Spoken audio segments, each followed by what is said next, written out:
Hey, everybody. Welcome back to another episode of Data Fundamentals Unpacked. And I just want to, before we start, mention that this episode we're going to be discussing the issues of mental health, which may include self-harm.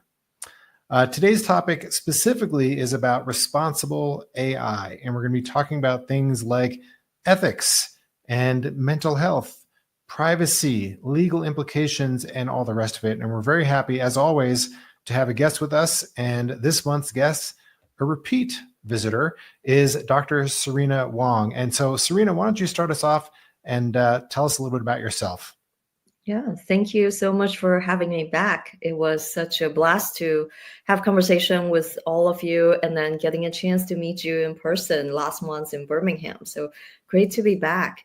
Hi, everyone. I am Dr. Serena Huang. I am the founder, CEO of Data with Serena.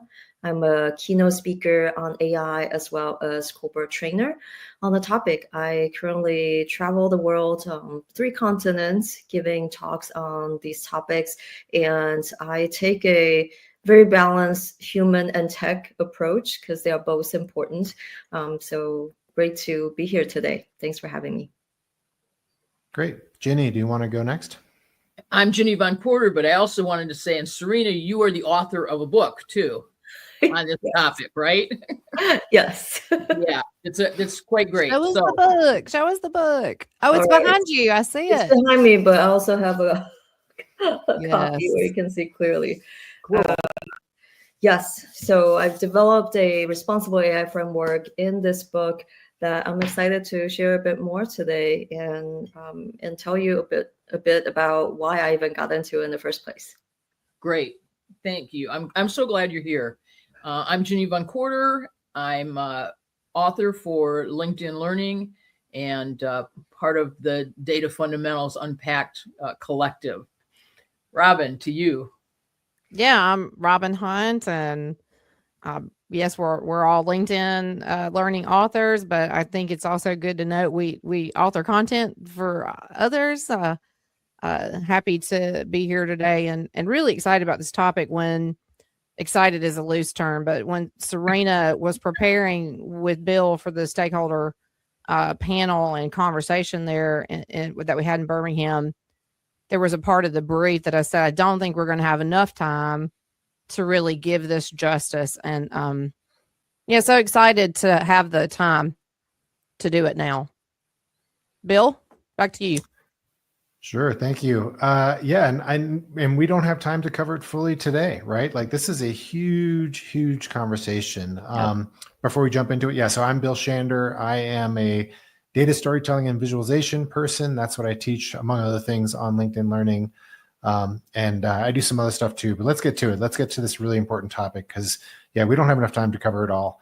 I think to set up the stage, it's worth just sort of mentioning that, and Serena, you're going to talk more about this, but the basic idea here, folks, is that people are turning to AI as their counselor, right? They're asking mental health questions and all kinds of things of AI, and not just at home on their home, Chat GPT account or whatever, but using their work accounts. And so the first question is, why would people do that? Why are people turning to AI to ask these questions? Why would they trust AI more than their HR or a mental health provider maybe that they can get access to through work, et cetera? So Serena, maybe you can kick us off and give us some insight.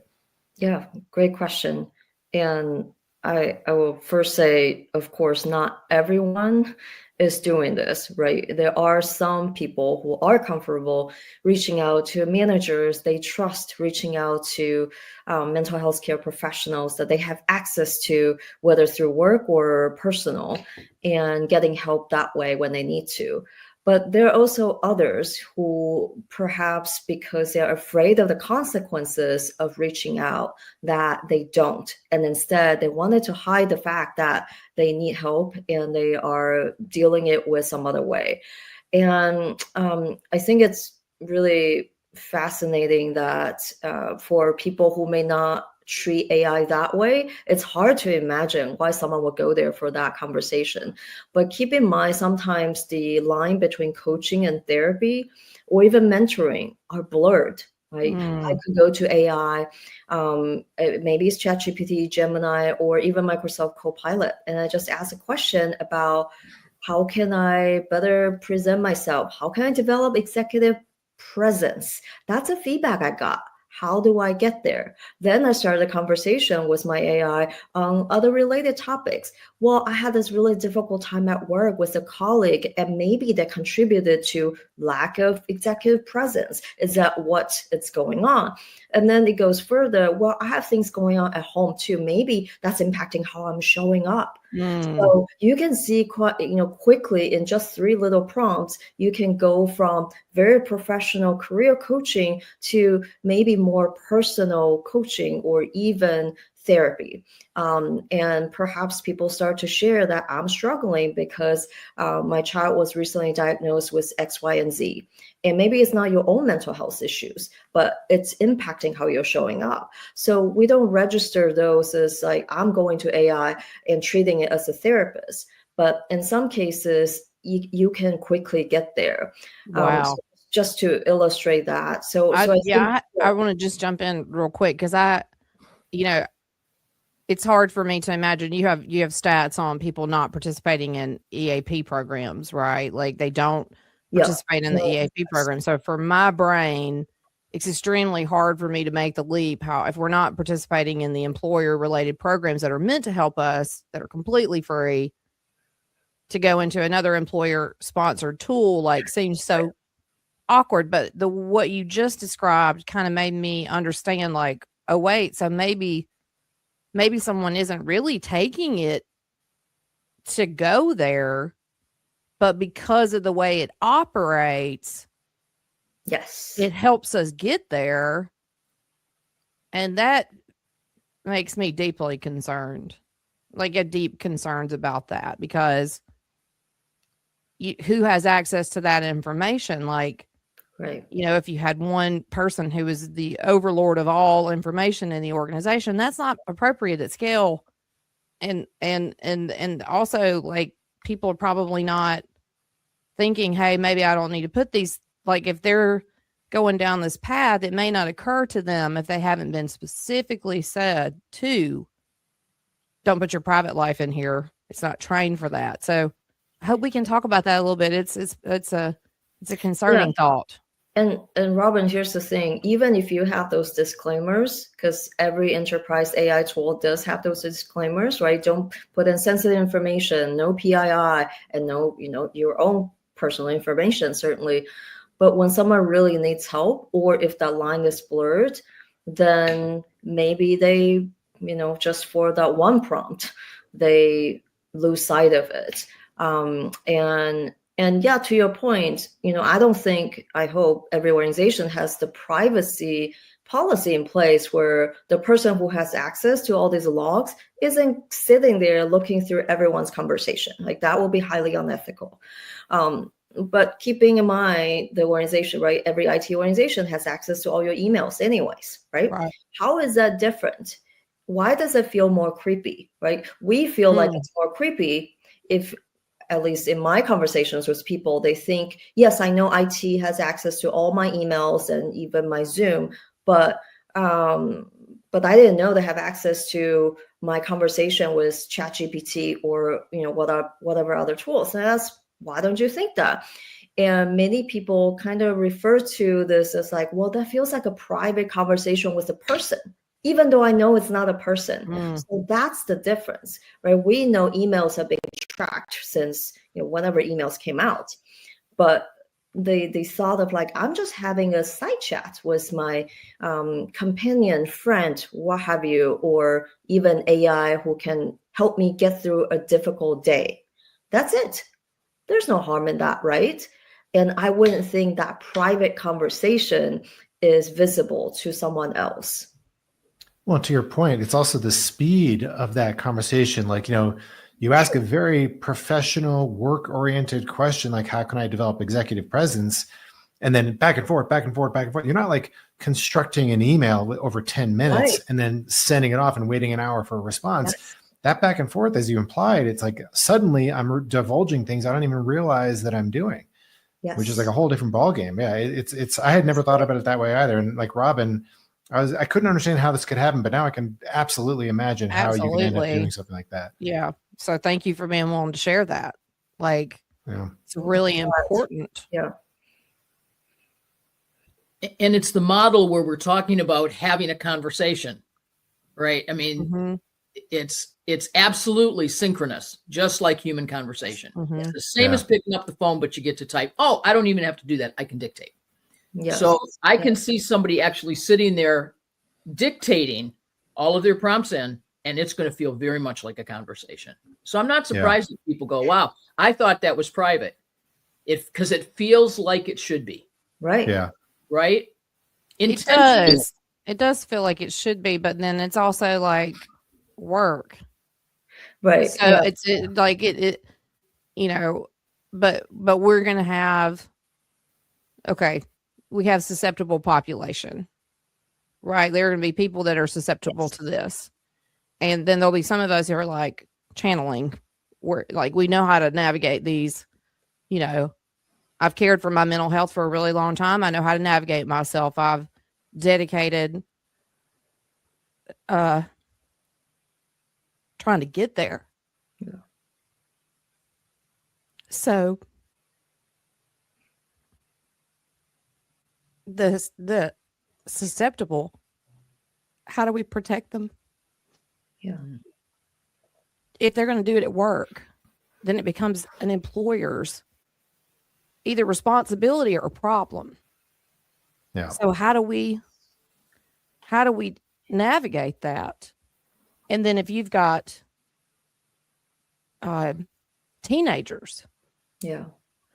who are coming into our workforce, Right. who may have found a friend through a relationship with this idea, they Yeah. come to work, Yeah. then at some point in the workforce population, we have an even bigger problem Yes. than we have today. And we have to be, I hate to get emotional about it, but Yeah. the day and age that we don't care about human mental health has to be over. Like, we got to care about it. And we Yeah. have to, it's like I said, it's an employer's responsibility or their problem. Yeah, and I'm concerned about where we go, and that we give good, solid advice just by raising awareness. I think my awareness is raised exponentially after just the first 10 minutes of this conversation. And then Yeah. the fear kicks in of, what about this Yeah. next 5 years of entry into the workforce? Yeah. And I personally feel very strongly we need to have age limits and guardrails that children should not be able to access unsupervised, similar to watching YouTube shorts that might be designed to make sure you don't put your phone down for a really long time.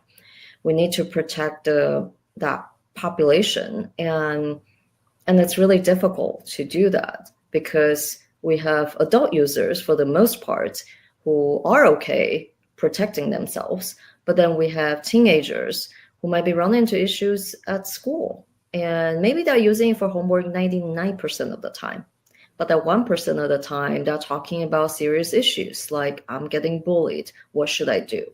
They don't want to tell the parents, they certainly don't want to tell the teachers, they have no one to talk to. That's the risk. And I think those are, I would call them edge cases, right? But we have to plan for those edge cases. Similarly, I would have been an edge case. I'll just go ahead and tell y'all now. I was tortured. I felt tortured during high school. And I refused to tell my parents because they had moved us here for a better life. Mm-hmm. So I'm not going in there, and I was not mature enough to understand it's okay to go talk to your parents, and they're adults. They'll be able to handle this with you. I had none of that going on for me. And had I had this tool, I probably would have been one of those edge cases. Yeah. Hey, how do I deal with this? How do I navigate this? Absolutely. And there's a right way of using it for mental health. OpenAI have, of course, updated how it works and how it responds. So in the past, you can prompt it and say, act as a licensed therapist, give me, X, Y, and Z help. It will do it. Now it won't. Now it responds. I mean, you're welcome to try, but last week I tested and it said, I am not a licensed therapist. But instead, I can help you with specific issues around your career or maybe relationship. And I think it used something like a coach or mentor, or that type of language, but it was very, very specific and did not want to be a therapist. So I do see progress being made as issues have come up. But can someone just keep telling it to be a therapist and eventually get it to do it? I don't know. I didn't try it. I hope not.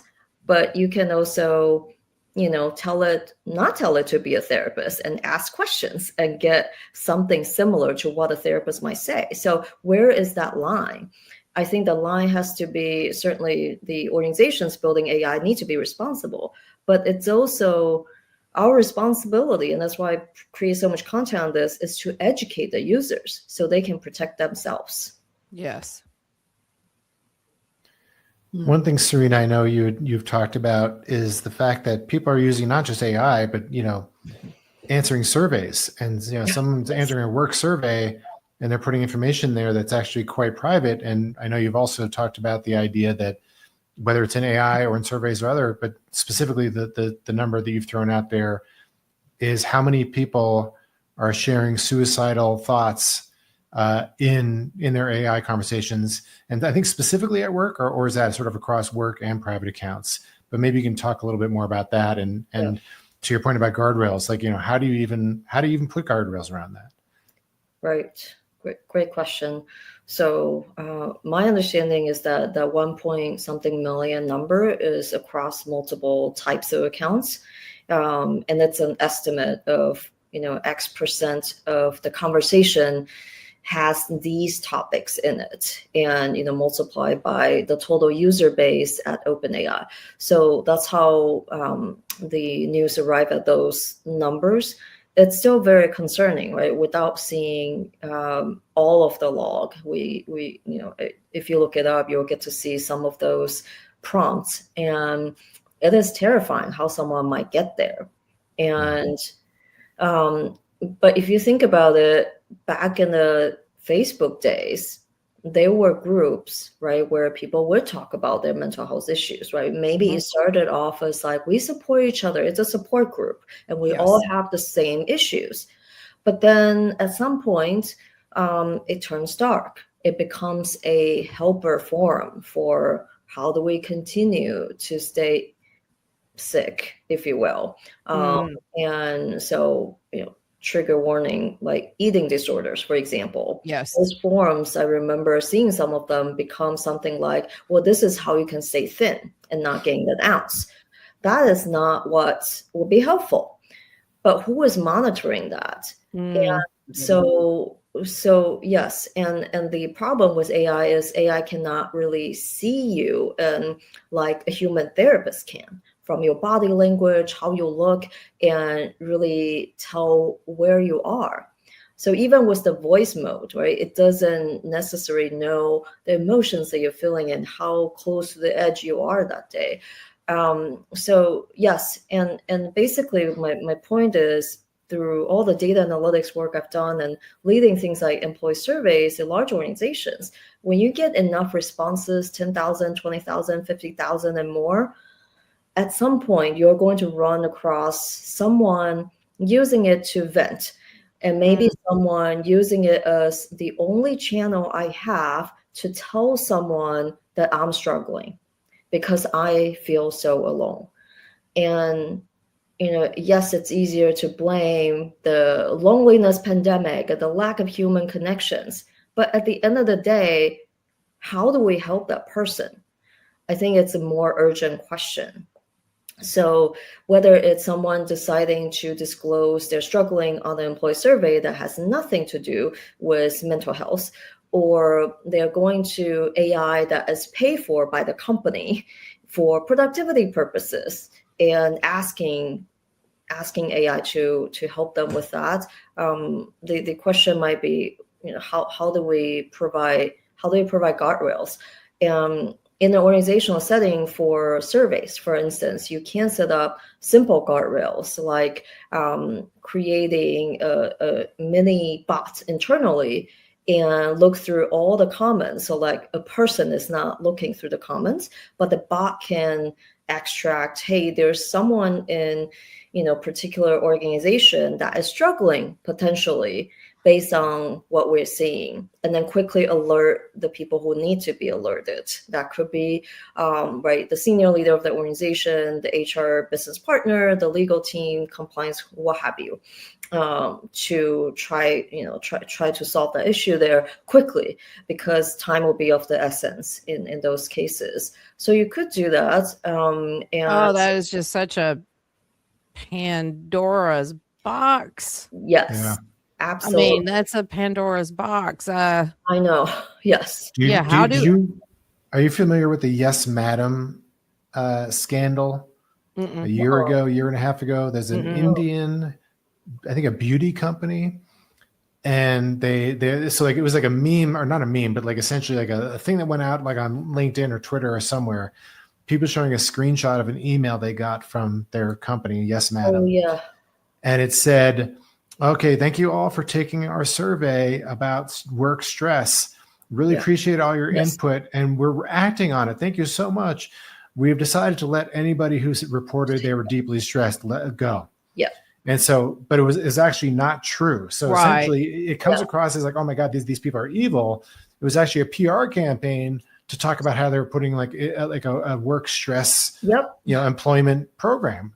Yeah. But like, what a like tone deaf way of doing it. Yes. In the meantime, of course, it reflects well why we don't trust things like what you're describing, Serena. Like, this idea that, okay, the company, whether it's in an automated way or a human reviewing these logs, total Pandora's box. Right. And I think this is where, the other principle in my responsible AI framework comes in: transparency. You have to be transparent about how you're using and seeing the data that people provide, whether it's through AI or survey or something else. And people need to know that before I share my concerns, that who is going to see it, when are they going to see it, and most companies run confidential but not completely anonymized surveys, and it's usually through a third party. But again, in situations where you have serious issues of misconduct, serious issues like mental health, urgent issues that maybe there's a justification to get to the person who needs help ASAP. And so there could be those situations, but the employees should know, hey, if I say something, my boss is not going to immediately see it. HR is not going to be reviewing this and as some fun document to read over dinner.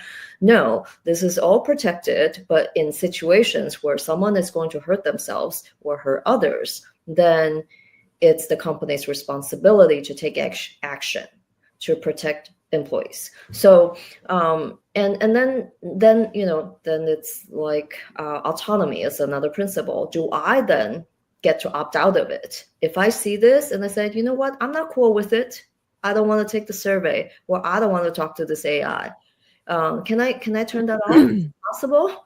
In most cases, it's not. Right. So it's hard to design systems that truly give people the autonomy to participate. It's sort of like, this is how it's set up, opt in, opt out, or not. You don't really have any other options.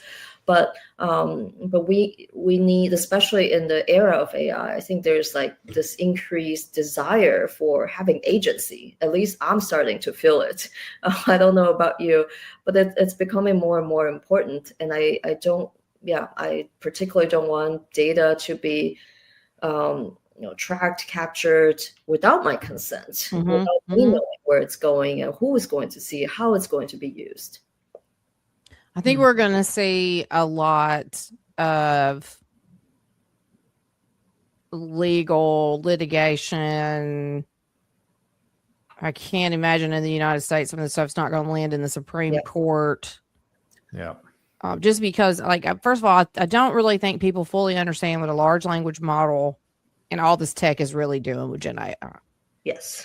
It is ranking words and scoring them for a very simplistic explanation to then predict what you want to hear. And there's a case of a young person right now who, upon their death, their all of their artificial intelligence has been analyzed, and they have discovered that it was having a very active conversation with the young man, and only in a few cases was suggesting what you do when someone is in trouble, like having them call the lines, having them have access to links to get to where they need to be. And I think in this case, it was reported that it was even like, we're going to send you some information, and it never did. Like, I think there's going to be a lot of that happening. And I would also throw out here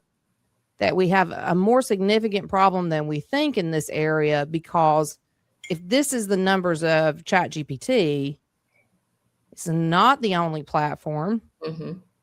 It's not the only Gen AI opportunity. You also have uncensored LLMs that people are participating in. That's not part of the corporate environment, but it's a part of the human experience.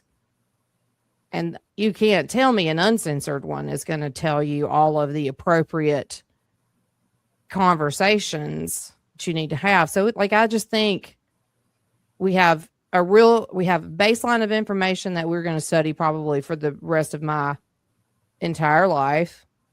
And I would think if an employer hears all of a sudden someone puts this into your environment, you're now responsible for it. The legal teams, the HR teams,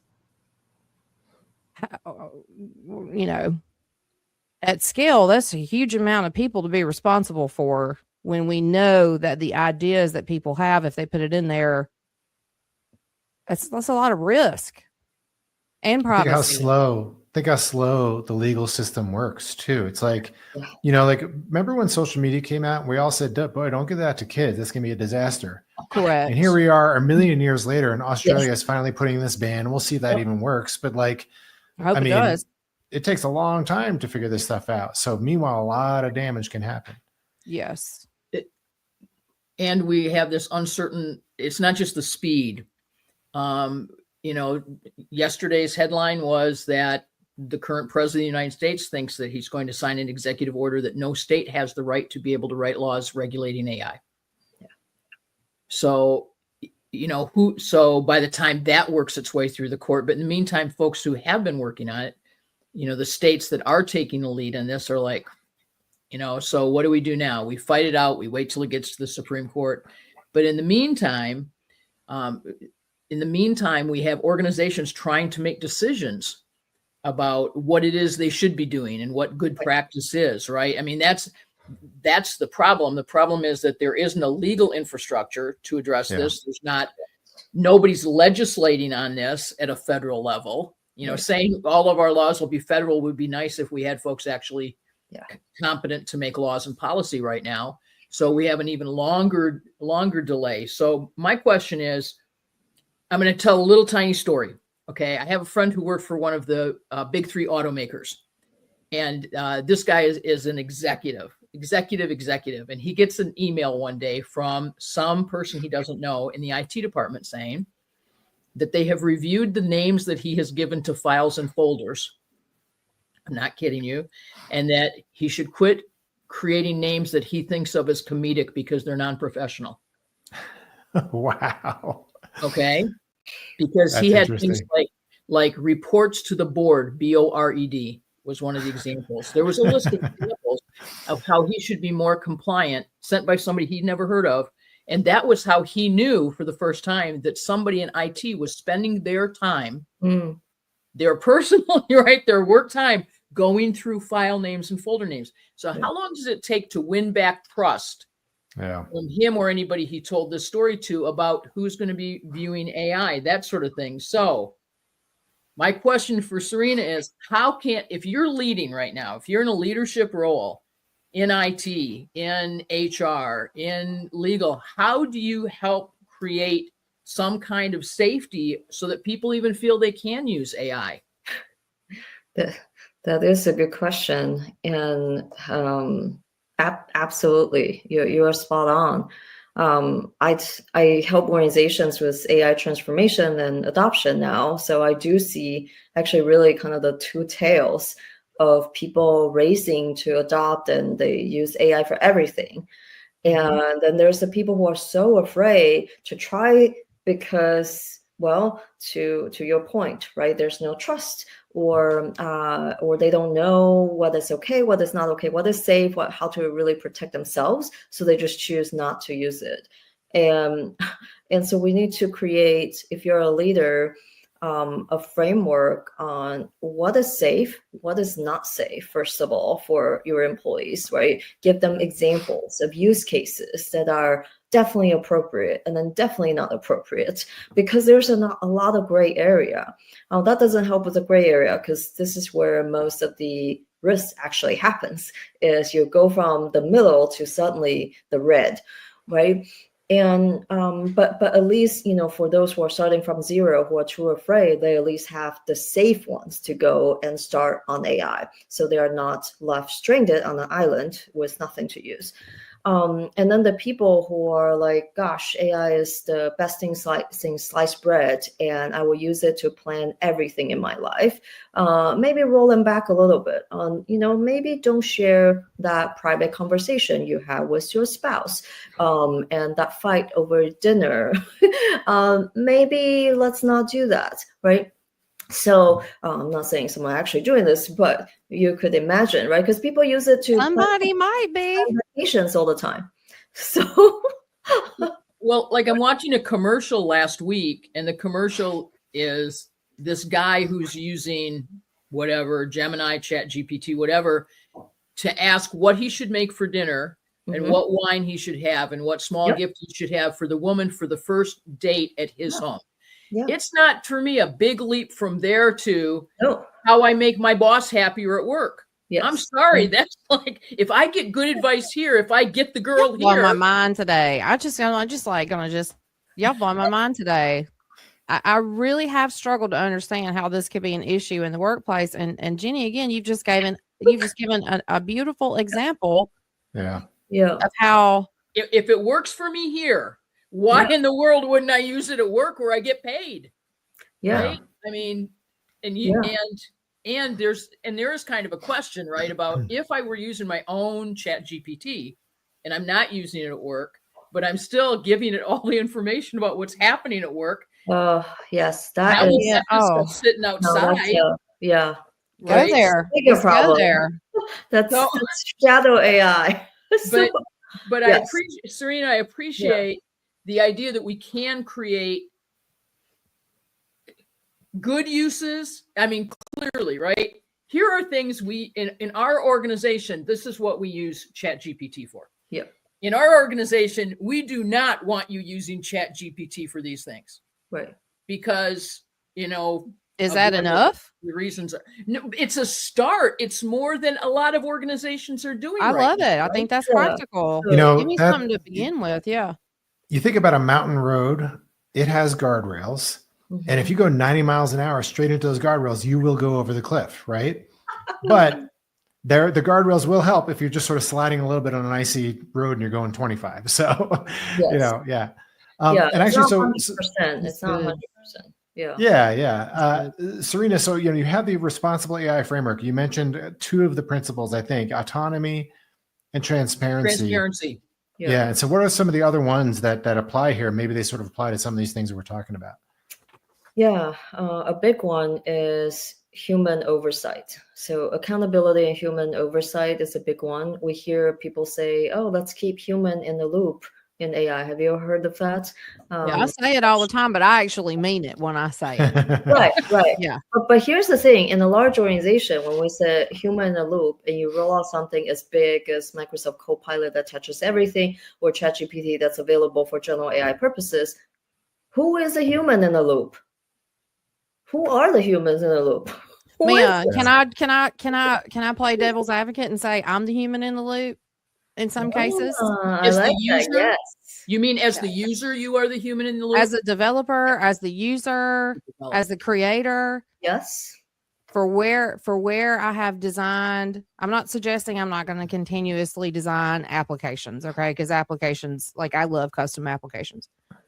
But if I can feed instructions into an agent and not have to design a user interface screen that I have to make my users go first name, tab, last name, checkbox, and I can query them with questions that help them just answer and perform the task, Yeah. then I'm not only the human at the beginning of the loop, I'm considering the human throughout the loops, but I'm going to design for that human to be responsive in that. So I do think there's people that say human in the loop and they're removing the humans. But now that I understand how to feed instructions into an agent, I can empower more humans. So I again, conflict. Yeah, no, not at all. I think that is true if you are working on a team of one. But if you are taking feedback, right? If you're taking input from other team members, Mhm. are they also keeping their own human in that loop? How do you know the output that you're getting that feeds into your PowerPoint, that feeds into your presentations, what have you, is not completely hallucination, right? Oh And yeah, but I'm also not doing that when I'm thinking about building things out and using agents. I'm not thinking about a PowerPoint presentation being generated from data yeah, that's or a chart or a graph. fair. Yeah, Yeah, so but again, we're talking about designing tools for people to use is a little bit different than using a tool that's been designed. right. When you're not the designer, like a Microsoft Copilot, like a ChatGPT and Gemini, Mhm. what happens? How do we keep that human in the loop? Because for each workflow, you need to figure out essentially where that human is in Mhm. the entire workflow, Mhm. and all the way through. How do we monitor? Right? Hopefully, Mhm. we test it before it's rolled out, and then afterwards, who is the human monitoring, or are we using another agent to monitor that? I And was going to so, say, yeah, there's a lot of conversations. Yeah. Oh, I yeah, love it. from a privacy standpoint, it's ironic. You want a human in the loop from an oversight standpoint, sort of, Yeah. but also a human in the loop is what creates the privacy problem, right? Because like to your point earlier, Serena, you Yep. don't want a human reading through all the No. logs, like literally knowing, well, Serena said this yesterday at 2 p.m., like, Right. and so there's a deep irony, like we want automation, but we want Yeah. humans. We want Oh, data science, but we want human. Like, which is it, Yeah. and how do you in which areas do you want one or the other, and how do we really regulate or at least agree that ethically that's the right thing to do? Man, it's tough. But we've resolved in some ways dealing with that kind of information that we want to be perhaps human reviewed but anonymized, Yeah. so that when somebody's looking, right, we can separate the data from the metadata, Yep. and have a human looking through. And so maybe what we want is we want to have AI escalating some things that might need to be looked at, but a human looking at them and then reporting back to the system.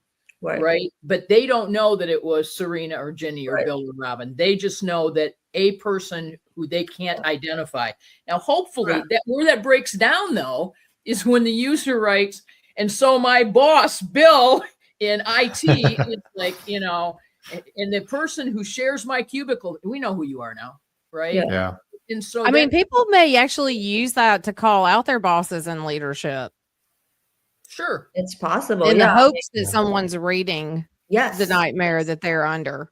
Which That's is right. which is That's the what- survey thing too, right, Yes, Serena? absolutely. Yes. Where people are Same responding thing. to surveys saying, my boss sucks. I need to get out of here. I've reported her to HR 7 times. Yeah. Right? And nothing, When is nothing. somebody coming down here? Right. I'll be Nothing- right back with you. Yes. What a great idea. Sorry, I'm just Yeah. being Gen AI for a second there. Never mind. Absolutely. Yeah. And then one principle that is the most important and most difficult is do no harm. Yes. And we have to build, test, and deploy AI systems with those words in mind. And it's easy to say, but really hard to do. Because we think about things like privacy, right? Are we harming someone if we don't get privacy right? In the case of someone really needs help, where is the line? Then we break down the privacy walls and say, look, nope, you're in danger to yourself or to others, and this is the line we draw. But what if it's a false alarm? I know. That's what I'm What just happens, thinking. right? Yeah. That's the problem. Do we as an organization, right? There's no right or wrong answers to this. There's no regulation, especially there's no law telling you what to do. But do we as an organization err on the side of safety and we believe those cry for help and we go in and help? And if it's nothing, it's nothing. At least we're not wrong. At least we're not late, right? Or do we say, you know what? We know our workforce. For some reason, we think that is going to be elevated risk and we choose the other route or somewhere in between. I don't know. But that's a decision that senior leaders now need to make. That is super awkward. And there's no training for this. There is just your best judgment and hopefully learning from data and making best decisions. So, from your experience, are companies doing this? Are they we're talking about it, you're creating content about it, you're talking about it. Are leaders in the Fortune 100 or wherever having these deep, difficult conversations and trying to figure out what these guardrails should be, where they should be, and having concern about all this ethics? I mean, there's a lot of talking about it in the media, et cetera. But are these people, boots on the ground, having these conversations and making these calls? And are they doing it well from what you've seen? Oh, some are, and it's in early stages. So oftentimes we'll see companies start rolling out something called either responsible AI framework or AI governance in general. Mm-hmm. And the AI governance will have some sort of guardrails, of course, on is it all the models? Okay, so that includes things like hiring, that includes things like ChatGPT, includes GitHub Copilot, right? Mm-hmm. Specific and general purposes AI, and the things that employees use and the things that touch candidates outside of the company. And then we figure out how do we actually test, how do we make sure we're not harming candidates, employees, customers, and so on. Yeah, so that's happening, but I think we're so early in the AI governance space that people are even confusing it with data governance, for instance. Oh yeah. They're totally not the same thing. Not at all. Not even close. Yeah, right. Look, you cannot, here's the thing, you cannot govern AI without governing the data. But if you just govern the data, your AI could still go wild. So data governance is key, but it's not enough, and they're not the same. So, that the ethics conversation needs to be had at the highest level on where do we stand, and what is aligned with our mission, what is aligned with our purpose as a company, so that we can sleep at night. I have for clients that we're working with on their AI strategies, they are definitely considering the human element, and they are selecting vendors that are with them. Like I've had some specifically say, we want to roll this out. We do not want to damage our workforce. We don't want to damage our future workforce. We want to be strategic. We care about our humans. We want our humans to be empowered. So yes, they do exist. I don't think everybody's doing it. I think they're buying the sales pitch like for every technical innovation we've ever had, somebody's come along with this beautiful sales pitch and the leadership said, oh yeah, that sounds great. Tools solve everything. And then implement it in. Okay. Tools solve nothing. People solve everything. They use tools to do it. So I'm definitely hearing people that have human considerations in all of the rollouts that they're wanting to do. I'm trying to think of what large scale technology we've ever had where the ethics conversation has preceded the innovation. And I'm coming up empty. No, I don't. No, it's all like, oh God, we didn't think about that. Yeah. Well, there it is, because the ethics conversation starts when we've made the error, when somebody has committed news accidentally, right? The ethics conversation is always a reactive conversation, at least as technology works here in the United States. Yes. Yeah. You know, I think that I think the ethics conversation has moved up a little bit more in Europe than it is here, you know, but here it's like, we need the innovation. And so we have this speed of innovation thing happening that drives it. And then the ethics is going to happen later, if it happens at all, if it happens at all. But it gets held up in the legalities of it forever. Like we're still trying to regulate the internet. Right. But it seems to me that, you know, Serena, when you talk about first do no harm, that's out of the medical canon, right? That this is, you know, medicine, first do no harm. But we also have some things we've been touching on that remind me that maybe we also want to be talking to folks who are attorneys, because the question of when can an attorney break confidentiality? Right. Yeah. Yeah. Right. I mean, that could also provide some guidance for some of this conversation. Does that make sense, Serena? Yeah, it does. It does. And even in the therapy situation, right? Those are the scenarios where they can break confidence, and it's when the patient is at risk to themselves or to others. They're no longer bounded by I can't, you know, your secrets are safe with me. Your secrets are safe with me until you tell me that you are going to do something in these categories. Then I have to call the police. Then I have to call someone. Like mandatory reporting. Correct. Yeah. So same thing. Yeah. So could we make AI a mandatory reporter in an organization? I mean, right? I mean, we could. what if it? Well, I mean, yeah. I think. Should we? Or does it get its data? I like systems that people understand because they already exist somewhere else. Do you know what I mean? I don't think we have to make up everything from scratch. Some of it we've struggled with in other domains other than in technology, where my opinion is we've done pretty poorly the whole duration, right? If it's tech. But, and that even goes like back to, you know, electricity versus whale oil. We haven't, you know, although the whales are for where we ended up with that. But it seems to me that we are really looking at applying a mental health practitioner standard, a legal practitioner standard, a medical practitioner standard to how we would like some of this to work. Because it's understandable. Yeah. Absolutely. Well, in some companies, they're just going to create the legal disclaimer and then wash their hands of it. Yeah, exactly. Yeah.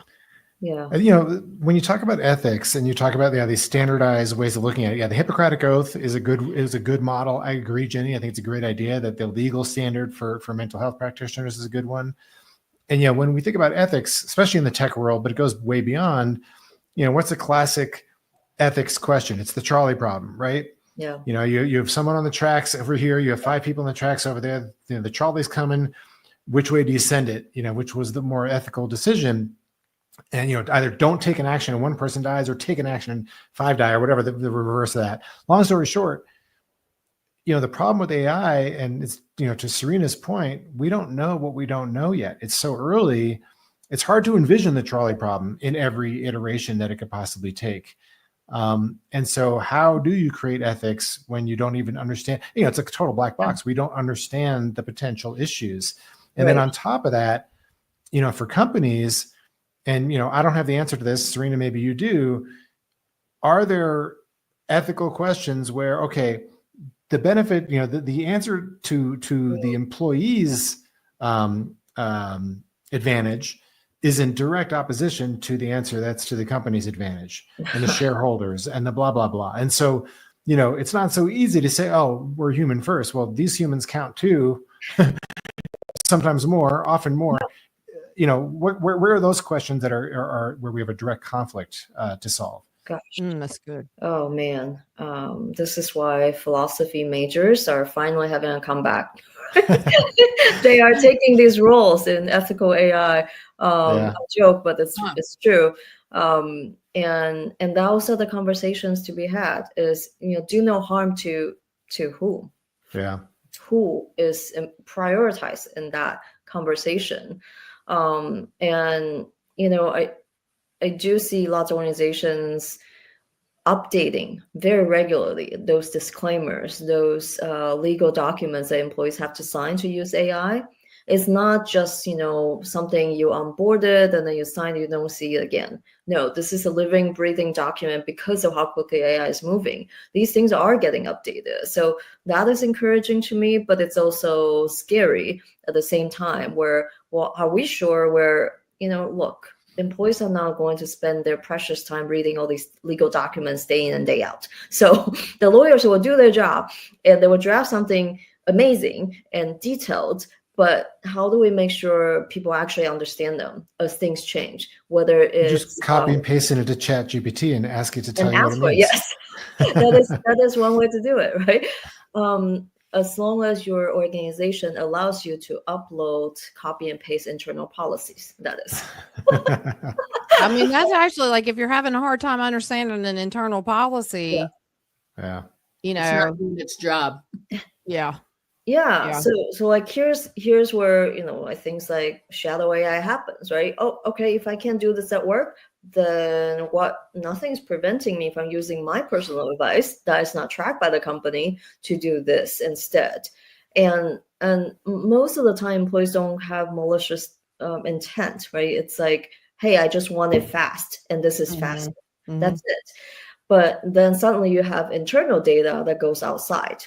And that data is just gone and you can't get it back. Usually in the internal enterprise tenants, they can make sure that data doesn't leave the tenant. But when it's on your personal phone, it's gone. You can't call a 1-800 number and say, hey, I want my data back. Yeah. No, not so much.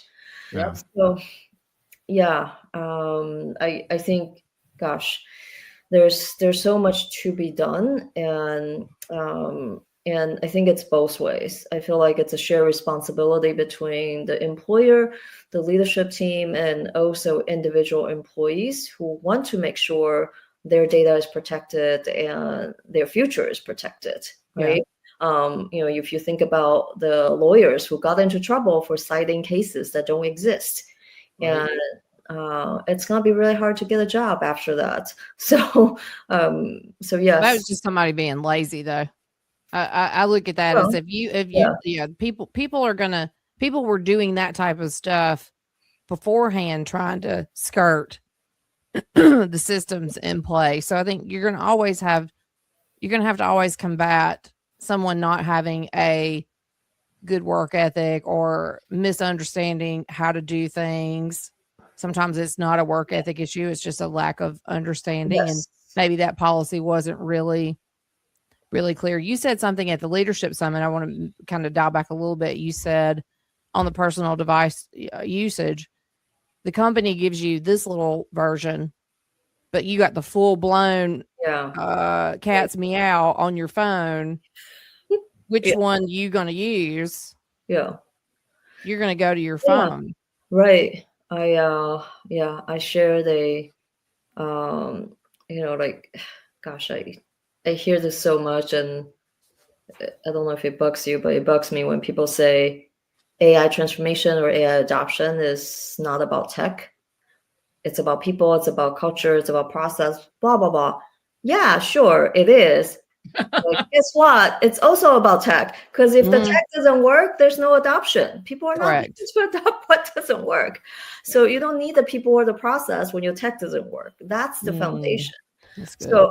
So when your AI internally, because most companies do constrain it, right? It's not the same version as what the pro version that individuals pay for necessarily.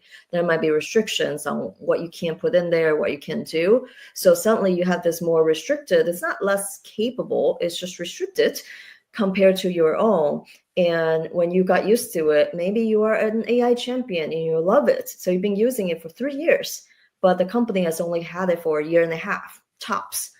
So it's just not the same. And I think that's where your survey, focus groups really are important to get a sense of how people are using AI at work. What are they using it for? Where are they happy with it? And where are they unhappy with it? The unhappy ones, that's where your shadow AI can quickly happen, on top of the trust issues of, oh, I think you're monitoring what I type in. But when there's a gap in your tech, that's a risk that a lot of people don't think about. Mm-hmm. Agreed. And I think people get smart about it around the edges in different ways. For example, I was overhearing a conversation where somebody was saying that they're writing a paper, but they don't use the AI that their college lets them use, college or university, because they know that could be tracked. So instead, they're going and using it on their phone, Yes. right? Because they want to make sure that if they just download a whole paper, that there's no evidence of it in the college or university system. So some people will always be finding a way around the stuff that's provided for them. That's not new or unusual. Right. Yeah, that's Right. not new at all. Yeah. It's just how it works. And Yeah. And I know that we talk sometimes that we look at like young folks, younger or new employees, people entering the workforce for the first time. We look at them and we say, we need to put some protection around folks who, might be new to this or might be younger. But I think that there are a lot of issues that come up for folks who've been in the workforce for a long time, but are new to a tool. Yes. That it doesn't have to be that you're, 14 years old. It can be that you're 65 years old and it's like, can you believe what this does? That's too, right? Think about how many people bought an Amazon Echo, dropped that constantly listening speaker / microphone into their homes with no thought, like, oh, I can just say, play, Van Halen, and it'll play Van Halen, and not realizing that, okay, that means that literally every word I'm uttering is potentially being, sent directly to, Jeff Bezos's phone for him to peruse. Right. Like, so yeah, certainly, people at all levels and all kinds of experience can be pretty clueless and need protection. Yeah. And that's like the initial version of AI companion, if you think about it, right? Remember when they started telling jokes, like really bad jokes? It still kind of does. Yeah. But hey, I am doing something, I'm cooking, I don't have anyone to talk to. Hey, tell me a joke. Keep me company. Tell me another joke. Sing me a song. Play a movie. Dance for me. What have you? Oh my gosh. So the list goes on. And sometimes it's out of boredom. Sometimes it's truly out of lack of human connection. But the line is so blurred. So I think people have a hard time understanding this whole like AI companion. How can it be happening, especially with just text, LLMs, right? Yeah. If there's a physical form, like a full-blown blog, we get it. But if it's just text, how is it possible? Well, it's possible because we now spend 8 to 16 hours with this little thing in our palms, and we're attached to it. So, and it can also talk without a physical form. But yes, I think like in the workforce context, it's something that we don't think about. Mm-hmm. And again, back to the ethics, right? Do we decide that we are going to put a limit on how long people can use our enterprise AI, because we know at some point people actually get emotionally attached to the texting capabilities and how quickly it responds and how it tells me nice things about me that no one else does, right? So do we put a time limit and say, sorry, Bill, it's been 2 hours and you haven't stopped, time to take a break, much like shorts that you watch on YouTube, much like other things that you can put a timer on.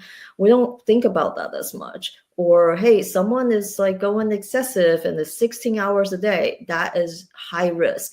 How do we connect with industry experts who are doing this research and have real data from current users, right? Not hypothetical ones, but we know, okay, 2 hours, you really need to take a break. You're fatigued, and 16 hours, you're at risk for psychosis. I don't know where the lines are. I'm trying to read up on it, but how do we then help organizations think about, you need those guardrails for your employee safety? And it is not use AI for everything, push adoption to 100% all the time. And that cannot be a KPI, because then you're violating your own do no harm principle. Yeah, that's great. And by the way, so, at the beginning of the conversation, we talked about, how this can't really be true. Those of us who are skeptical, how could this possibly happen? You and Ginny gave us good examples of how you might step into a behavior that might, for some of us, seem very unlikely. There was also a really good article in Wired magazine, I think last month, maybe 2 months ago, about the people who fall in love with AI and are marrying AI. And it's essentially a reporter spent a weekend with like 5 or 6 people and their AI companions, and had these long, deep conversations with these people about how it was. And these are rational people who are they're like, yeah, I know this is kind of a weird thing, but here's why I'm super connected to my AI. And that is another good example of the kind of insights it might give some of us who are less, I guess it's harder for us to understand how this could happen, a really good insight into how that might happen. So I just recommend that to everybody to read. But I know we're running out of time here. Ginny, go ahead. Oh, I want to go back to a book that I mentioned just before we went on, but I went and found it. So good. It's called The Media Equation. And it was written by, I knew somebody besides me had read it, Clifford Nass, who was at Stanford University. And he's credited with being the person who founded the CASA paradigm, which is computers are social actors. Okay. So this is the book I talked about how people treated machines like people long before we got to AI. So we already had an urge to do that. What year is that book from? Oh, wow. Ish. We could look this up on, as my dad would say, chat. The only reason I ask is, because people call their cars she, right? Yeah. It's true. We've been anthropomorphizing objects forever. Right. Yeah, it makes sense. Maybe 25 years ago, because he died more than a decade ago. Okay. But about 25 years ago, and he goes through every kind, like how people anthropomorphize their relationship with televisions. And cars are one of them. I'm one of the few people that I know who don't say she to my vehicle, right? Or ships, right? All ships are female. It's like there's a tradition of this, right? Yeah. Right. Yeah, I'll join you in that group. I also don't call my car a she, even though I like it very much. I have a great vehicle, but it's what can I say? Yeah. Cool. All right. That's funny. I'm not going to admit that I give my cars names, but whatever. Now you have to tell us the names. Now you have to tell us the names. Not online. We do maybe later. We do have to have some. We do have to have some secrets. I'm not putting that into the